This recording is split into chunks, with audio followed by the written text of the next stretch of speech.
Good evening, guys. So last night I was playing poker with some of my teacher friends from Claremont. I know it's probably surprising to know that I have friends, but I do. And anyway, so we were looking at probability and we play card games, and obviously deck of cards here, and got some dice here we'll talk about. And so I just want to show you. So a deck of cards, if you're pretty familiar with that, maybe. It's obviously not normal. Sorry, just a normal deck of cards here. It's going to choose a card, and we're going to show you that. So there's our card there. Of course, there's no way I could see this card because my head is above the computer, right? Of course.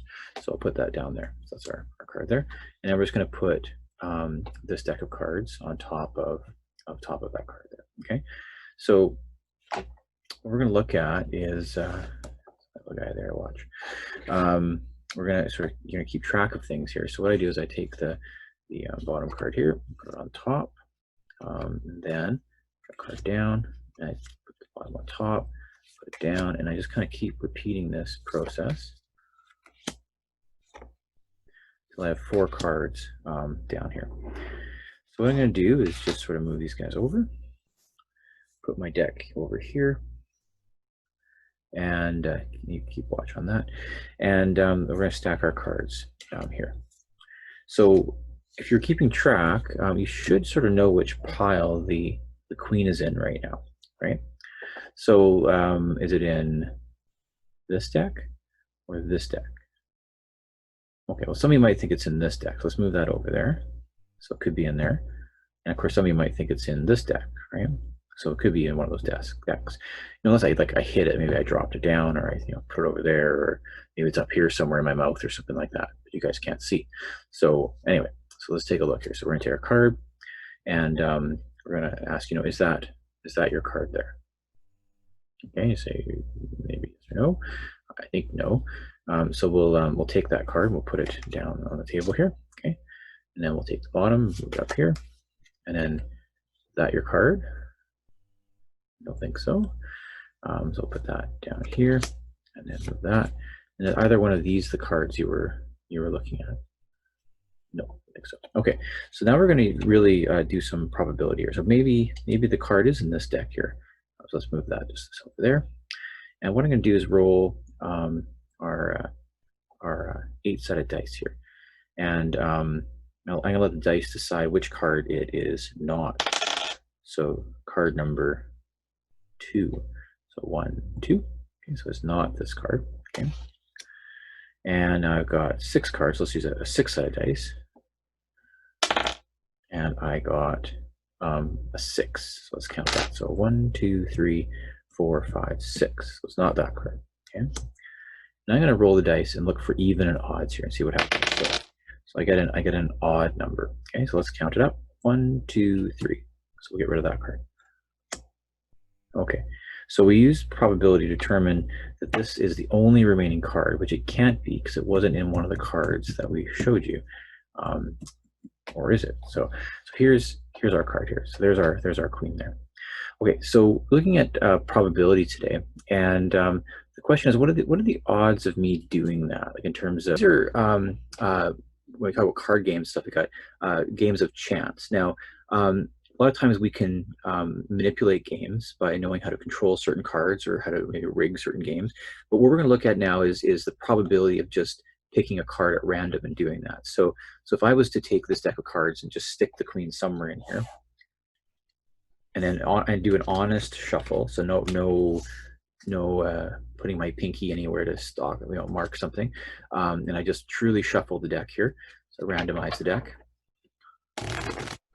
And then let's say that we gave this to someone else to shuffle it and shuffle it and shuffle it, and it was truly randomized here. So let's sort of talk about today's thing here. So let's say we truly randomize this deck of cards, right?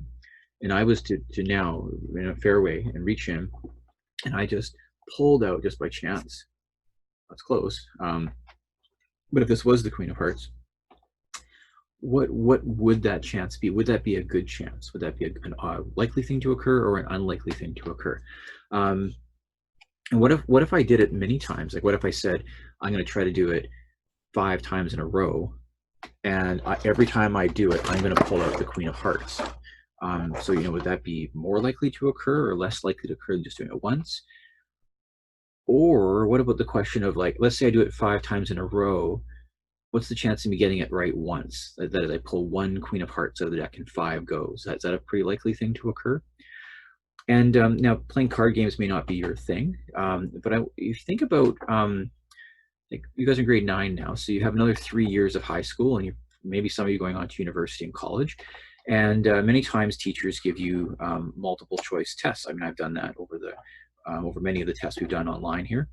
I don't believe multiple choice are always the best way to measure a student's understanding of math, but you know, they're just one tool that people can use to get an approximate idea of what you know. So let's say, and that has happened on the test, let's say you leave a question blank, right? So you leave a question blank. Well, obviously you get 0 now for that question. So there's no chance you're going to get any points if you don't choose something. So, but let's say you did choose something, but you really didn't know the answer. And I think sometimes that's what students do, is they just say, well, I don't know what it is, so I'm not going to bother. And I'm not sure why they think that way, because if you just took a stab at it, and obviously you would have a chance to get it right. And on a 4 answer stemmed multiple choice, I mean, you should know what your chance of getting that right is.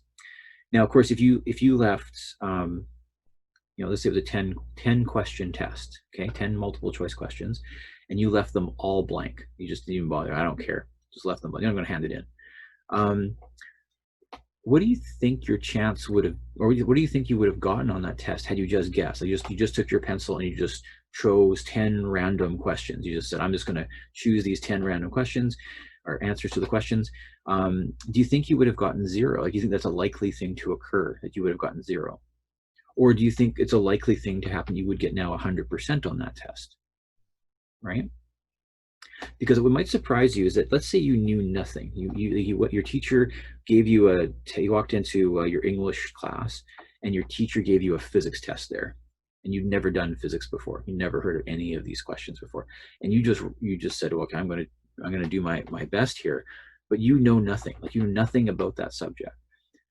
So if you didn't answer anything, you would get 0, which is reflective of what you know. You know nothing about that subject. But if you just tried it, do you think you would get 0? Like, do you think you would actually get 0 on a 10 question multiple choice test? You could, I guess that's possible. But what do you think the average mark you should get? Like, what do you think the average should be if you were to do that? Okay, so I think it might surprise you. And what might also surprise you is, and this is why I think a lot of teachers aren't terribly bright, and I include myself in that. So I'm okay. I think you can insult yourself within a group as long as you belong to that group. I think that's the rule of thumb these days. So, so if you think about a teacher who gives a multiple choice test and says, you got 50% on this test, you just passed, you just passed it. Do you think that really is a pass? Because what if you guessed and you knew some of it, but you kind of guessed on parts of it? So anyway, so this last little bit of the course is looking at probability of things, not just multiple choice tests and stuff, but I like to bring that up for you guys, because for the next 3 years, you're going to be writing tests, and many of those tests will be multiple choice tests. And some students, even by grade 12, they leave them blank if they don't know. And that is not a smart thing, okay? It doesn't mean you're not smart. It just means that is not a smart thing to do. You should always guess. You should always try, right? And once again, I think teachers sometimes give multiple choice tests to help students, because it helps boost the marks up, but it doesn't always show what students truly understand about the subject area. But it is sometimes convenient. It's sometimes useful to do that. So anyway, so I'm going to show you some stuff on probability and the chance of something occurring. And so we're gonna do a little bit on that today, and hopefully it's kind of a nice way to end off the course. It's not a lot of heavy math. There's no solving equations and stuff like that, but it might surprise you, some of the results we get, and that maybe you never thought of that. Some things you might go, oh, I totally thought that's the way it was going to be, sort of thing. But here we go. Let's share our video here on that. So we're gonna, oops, I need to go back here. So I need to go to sharing, the Beavers motto. Okay, so here we go. Let's switch over. We're going to switch to Math 9. And I need a new unit. Actually, let's keep it within scientific notation unit here. There we go. Let's go to this one, and we'll just call this probability.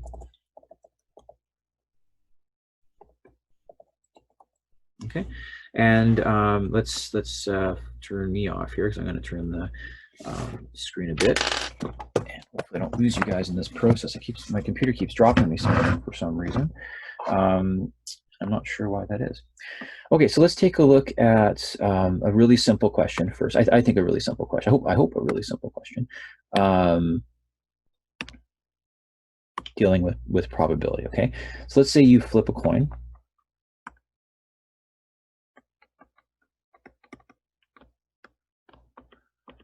And it's not a trick coin. We're going to assume all the things we're asking here for are reasonable things you would find around the house. You flip a coin, and the question is, what is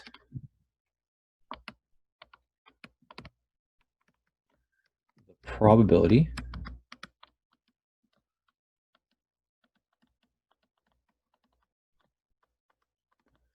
of getting tails on the coin? So you got this coin, and there's a tail.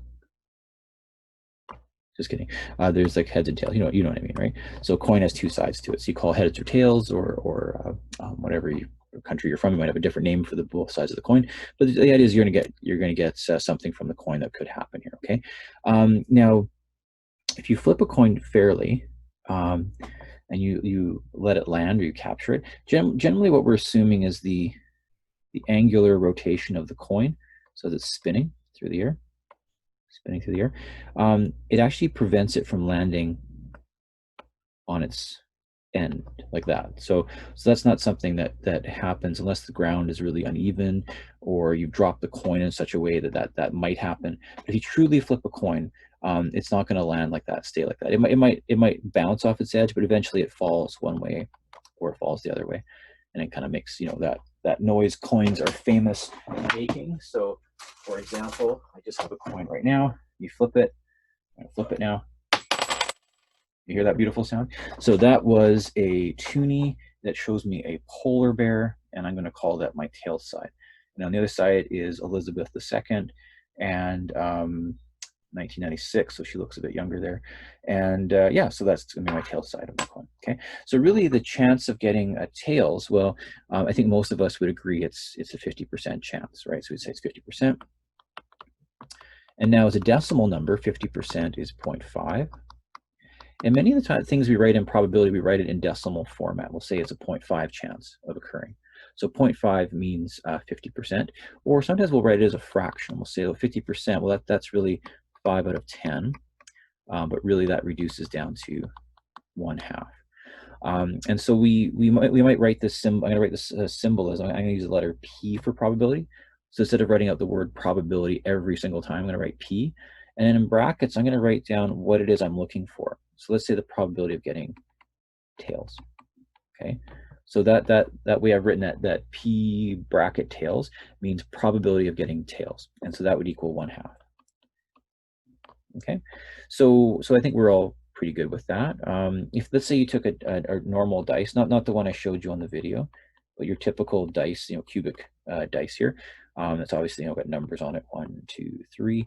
And let's say you're wanting to know, if you roll this dice, the probability of getting a 3. So you want to know what's the chance or the probability of you getting a 3 on that dice. And let's write it as a fraction. Okay, so I think I want to sort of explain the definition of probability using ratios. Because we've actually worked a lot with ratios in the last chapter, the idea of fractions.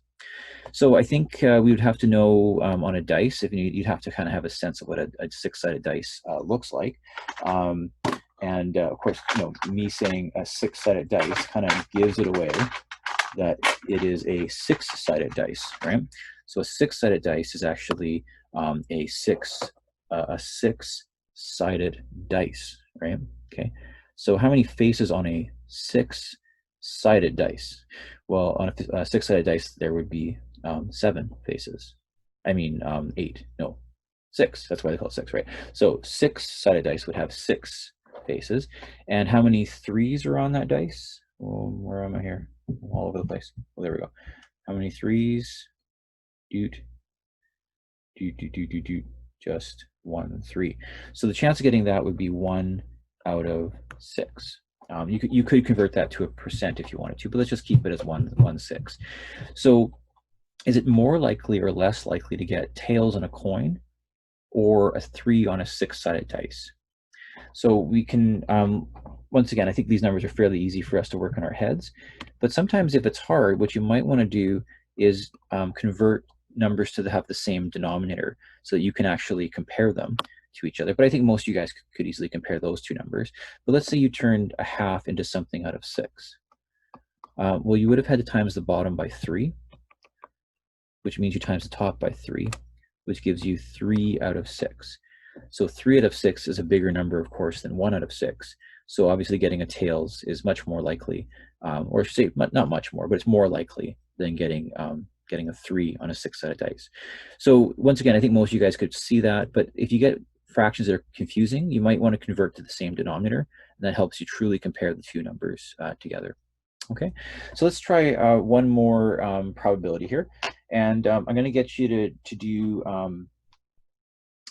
some fun stuff on the calculator that I'm not going to hold you accountable for, but it's kind of a neat little button that you might want to try out here. Okay, and I'm not going to explain how this works right now because I think that might be a bit beyond the scope of the course, but it gets you kind of using your calculator in ways you've never tried before.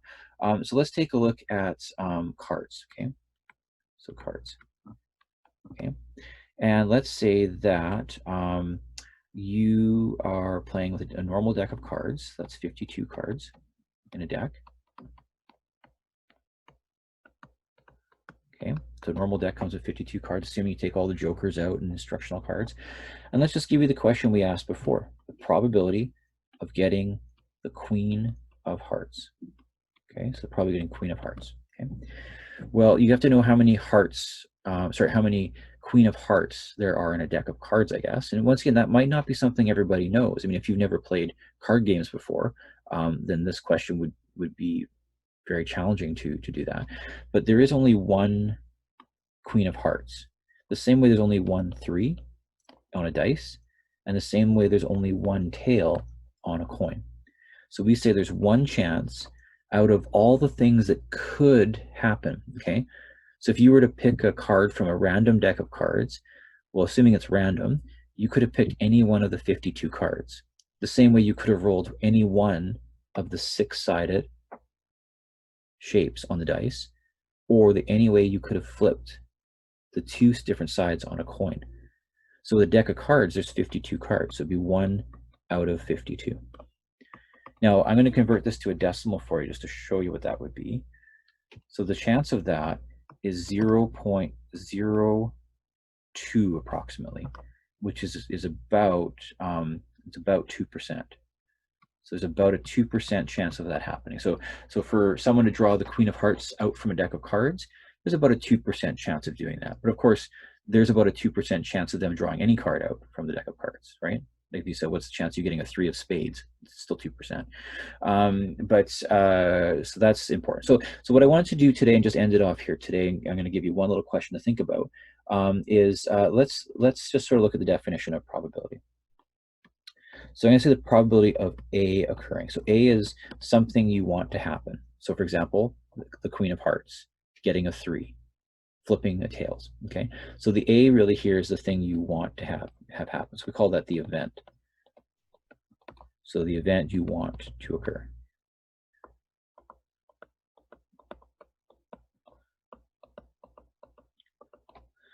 And we're going to start off with this basic definition of the probability of A.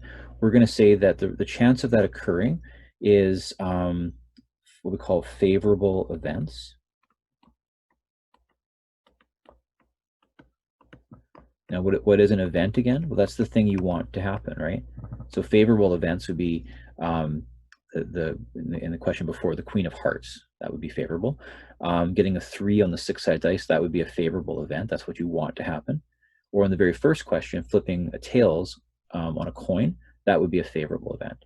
And then we're going to divide that by the total number of events possible. And that includes favorable and unfavorable. So in a deck of cards, because there's 52 cards, there's 52 things that could happen if you chose just one card. So that's where we get that from. Okay. So what I'm going to look at now is one more question, and let's take the probability.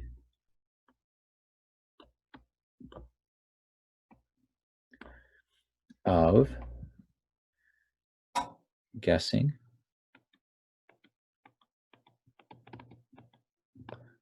a multiple choice question correct.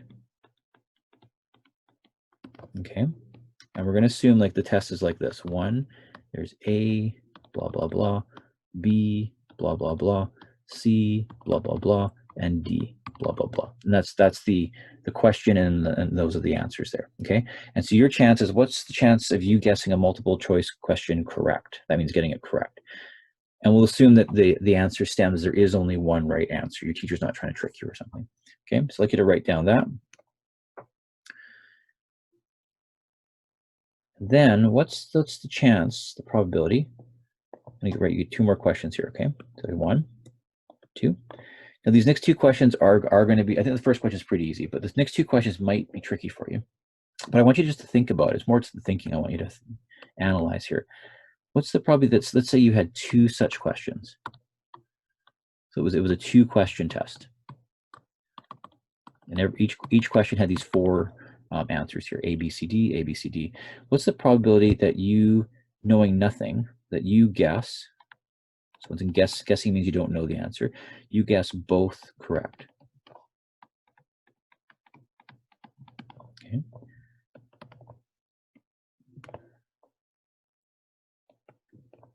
And then the last question I'm going to ask you, which I think is probably maybe a question you should ask yourself when you leave something blank like this.